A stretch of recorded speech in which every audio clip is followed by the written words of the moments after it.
दोस्तों नमस्कार। एक कदम आगे में आप सभी का हार्दिक स्वागत है।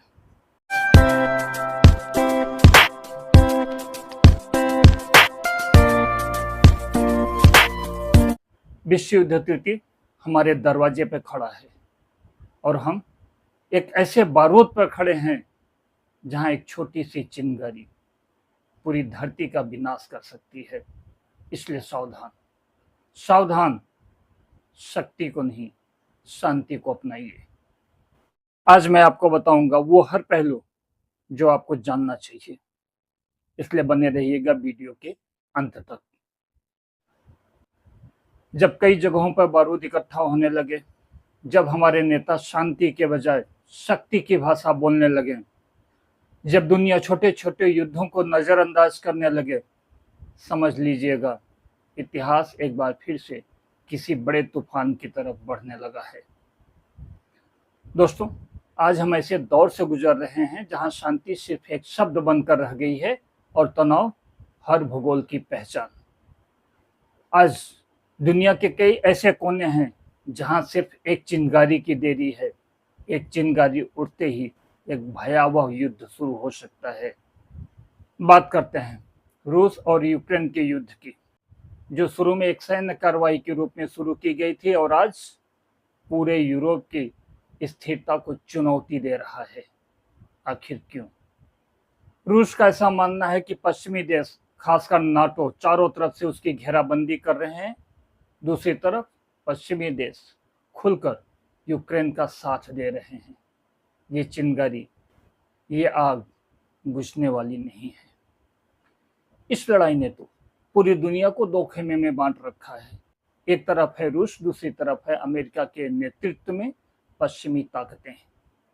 सवाल है कि क्या ये सिर्फ रूस और यूक्रेन की जंग है या यही लपट पूरी दुनिया को विश्व युद्ध में लपेट लेगी। हाल ही में एक दूसरा भी मोर्चा खुला है, मध्य पूर्व में ईरान और इजराइल के बीच की जंग। सच कहें कि ये वो इलाका है जो पहले से ही ज्वालामुखी के ऊपर बैठा हुआ है। इजराइल को डर है कि ईरान चुपचाप परमाणु हथियार बना रहा है।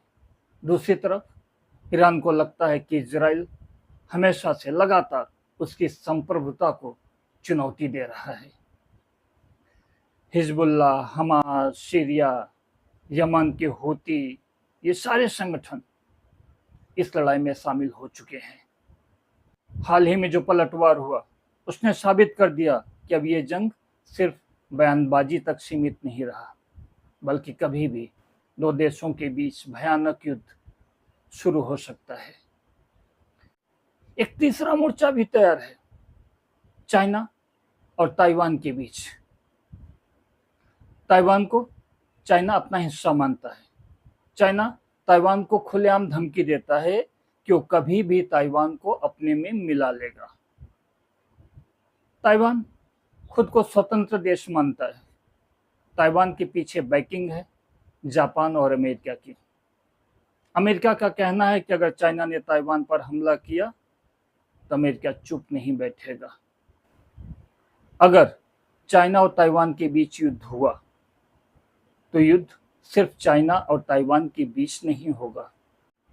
अमेरिका, ऑस्ट्रेलिया, दक्षिण कोरिया, जापान, पूरा इंडो पैसिफिक रेंज युद्ध का मैदान बन जाएगा। चौथा खतरा उत्तर कोरिया, जो एक वाइल्ड कार्ड है। कब क्या कर बैठे किसी को अंदाजा नहीं है। बार बार मिसाइल टेस्ट करना, परमाणु धमकी देना, इससे सिर्फ दक्षिण कोरिया ही नहीं, जापान और अमेरिका में भी तनाव है। सिर्फ एक गलती, एक गलतफहमी, पूरा कोरियाई प्रायद्वीप धधक सकता है। जरा सोचिए, अगर विश्व युद्ध होता है तो कौन कौन से मोर्चे खोले जाएंगे। पहला मोर्चा पूर्वी यूरोप में रूस बनाम नाटो, यूक्रेन, पोलैंड, बाल्टिक देश युद्ध का मैदान बन जाएगा। दूसरा मोर्चा मध्य पूर्व में ईरान, सीरिया, हिजबुल्लाह बनाम इजराइल और अमेरिका। तीसरा मोर्चा एशिया में चीन और उत्तर कोरिया बनाम ताइवान, जापान और अमेरिका। भारत, ब्राज़ील और सऊदी अरब जैसे देश न्यूट्रल रहेंगे, लेकिन अगर दबाव बढ़ा तो वो अपने आप को युद्ध से ज़्यादा दूर नहीं रख पाएंगे। अब सवाल उठता है, कौन किसके साथ खड़ा होगा? पश्चिमी गुट America, Britain, France, Germany, Japan, Australia और ताइवान। पूर्वी गुट रूस, चीन, ईरान, उत्तर Korea, Belarus. Flexible Bharat, Brazil, Saudi Arab, Turkey, दक्षिण अफ्रीका। इसमें भारत का रुख बहुत महत्वपूर्ण होगा, खास रहेगा, क्योंकि भारत किसी भी देश का पिछलग्गू नहीं है। भारत एक स्वतंत्र राजनीतिक शक्ति है। भारत शांति का पक्षधर होगा, लेकिन भारत अपनी सीमाओं और अपने हितों के साथ कोई समझौता नहीं करेगा। लेकिन अगर परमाणु हथियारों का इस्तेमाल हुआ तो कल्पना करिए, एक ग्रह जहां बहुत खूबसूरत शहर बसते हैं, सब कुछ जलकर राख हो जाएगा। करोड़ों जिंदगियां पल भर में मिटकर राख हो जाएंगी। अल्बर्ट आइंस्टीन ने कहा था, मुझे नहीं पता तीसरा युद्ध किस हथियार से लड़ा जाएगा, लेकिन चौथा युद्ध निस्संदेह लाठियों और पत्थरों से लड़ा जाएगा।